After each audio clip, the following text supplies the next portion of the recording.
Hello, my name is Anthony DePasquale, and today I'm going to talk to you about a pet peeve I have and why it really bothers me. And hopefully by the end of this, I can persuade you to feel the same way I do. My pet peeve is the impressionable and the way that they are brainwashed in today's society by modern devices and social medias. Now, when I was growing up, when I came home from school, electronics were kind of a secondary thought. I would go outside, play with my friends, then come home and watch TV. But nowadays, kids come home from school, where at school they stay on devices all day, come home, and continue to stay on the devices. And I think that is detrimental to their social development and their mental health. And my 5 solutions on how to fix this. One is no online schooling for kids under the age of 16, less devices given to young students in schools, increased parental awareness, adult content laws, and severe penalties for predators.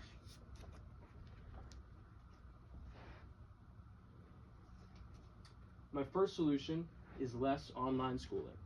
So, various studies cited by the US NIH have suggested online remote learning has negatively affected children's cognitive and academic performance.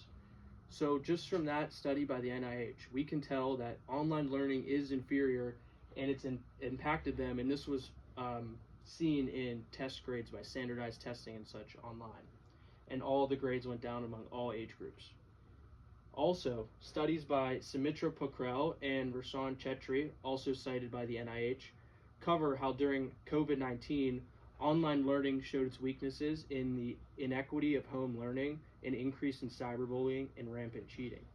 So the solution that I have to this is no online schooling for kids under the age of 16, because they're in the age of social development where they need to be in person and learning, and also they'll take advantage of the online thing and of the online schooling, and the weaknesses will affect them.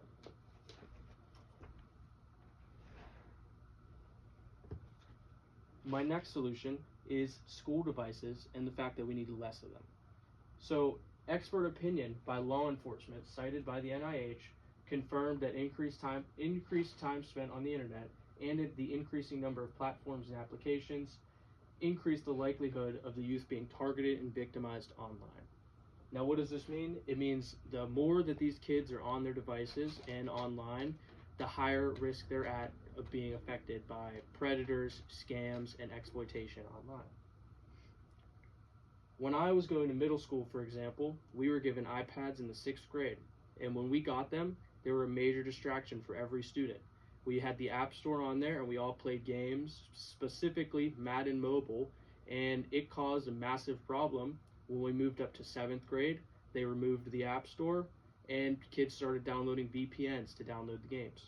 So there's always loopholes around what they try and do with these school devices. So my solution is to remove the school devices from kids under the age of high school, where they're going to abuse them and be distracted by them more than a tool or utility. The next solution I have is more parental awareness, or increased parental awareness. So, according to the NCES, in 2021, 97% of 3 to 18-year-olds have access to the internet. So, pretty much every child in the US has access in some form to the internet. That means they're going to explore and use it, and as a parent, your best thing to do is to monitor and stay aware of their actions and keep them away from harmful sites, people, or predators. The ICAC, or the Internet Crimes Against Children Task Force, helped arrest 10,800 offenders online in 2023. That means there's tens of thousands of offenders out there they caught, but there's ones they haven't caught as well, and they're actively out there on the internet. So, as a parent, you need to be aware of what your children are doing online, and make sure that you're aware of everything that's going on to be a good parent. My next solution is an adult content law. So as you see here in this image, this is a gambling advertisement, and it says you get free money with no deposit needed. These are the type of ads that pop up when you're watching YouTube for any video at all. It's not really targeted, it's just a general ad, and there's many of them out there. So a young child would see this ad and think, wow, free money, I want that. And it's going to lead to them thinking gambling's a good, positive thing, when really it's a detriment to our society and one of the worst vices there is. My solution to this problem is, also as well, there's massive sexual material online when it comes to social media, and such as Instagram and X, and they try to filter it out as best they can, but there's more that I think they can do. In the United States, we have the National Center on Sexual Exploitation, the NCSE, who they lobby Facebook and X and social media companies like them to remove adult content relating to sexual material. In Australia, they have the Australian Communication and Media Authority, who do something very similar, except instead of for the sexual material, it's for gambling advertisements targeting minors.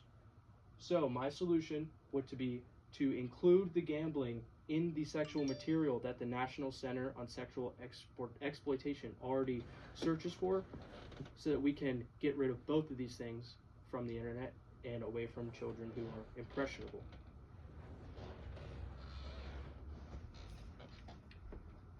My final solution would be more severe penalties for predators online.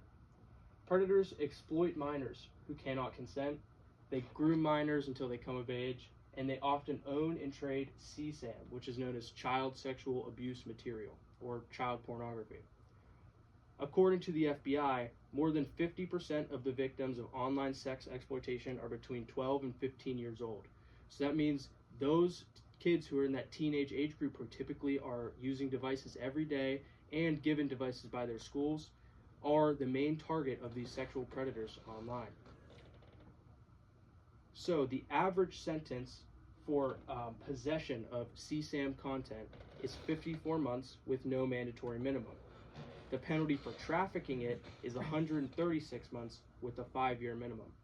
My solution that I propose is that even for the possession, we include this 5-year minimum and increase the penalty for possessing this harmful, disgusting material, and lock these people away and hopefully rehabilitate them instead of releasing them as soon as they get in there, which actually does happen.